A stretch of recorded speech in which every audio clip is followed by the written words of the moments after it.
একটু লাল লাল করে ভেজে নেব। দেখো সুন্দর লাল লাল করে ভাজা হয়ে গেছে।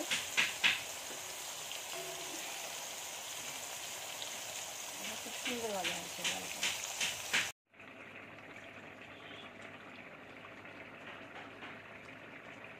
দিয়ে দিলাম সর্ষে আর এরকম 5টা দানা বাদাম, সর্ষে আর বাদাম দিয়ে দিলাম। ভিজিয়ে রাখবো, ভিজিয়ে রেখে শিলপাট্টা বেটে নেব।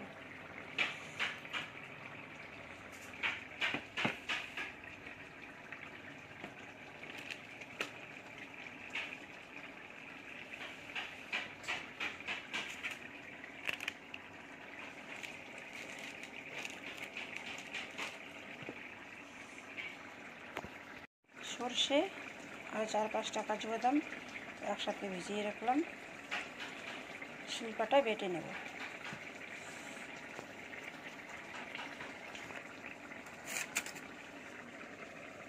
এই যে চাল কুমড়োগুলো নুন হলুদ লঙ্কার গুঁড়ো মাখিয়ে রেখেছি, জল ছেড়ে দিয়েছে। এখন কড়াইতে ভেজে নেব।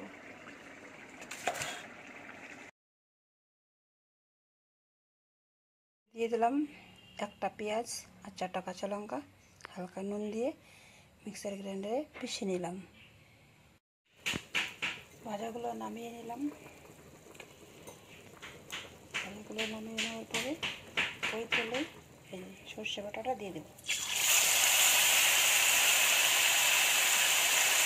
দিয়ে দেবো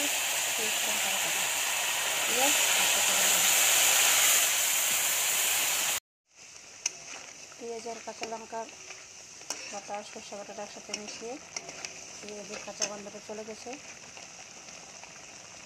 ভালো করে ভেজে নিয়েছি। এখন দিয়ে দেবো একটুখানি হলুদ আর দিয়ে দেবো একটুখানি লঙ্কার গুঁড়ো। মশলা দেওয়া হয়ে গেছে, ভালো করে মিশিয়ে নেব।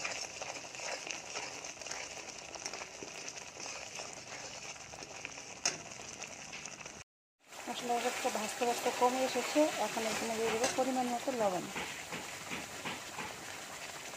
আর এতটুকু লাগবে না, এতটুকু দিয়ে দিলাম।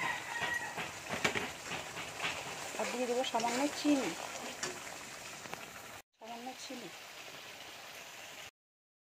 ভালো করে ভেজে নিয়েছি, সুন্দর করে ভাজা হয়ে গেছে। এখানটাতে দিয়ে দেবো এই ভাজা মশলা, গ্যাসটা কমিয়ে দিলাম, ভালো করে মিশিয়ে নেব।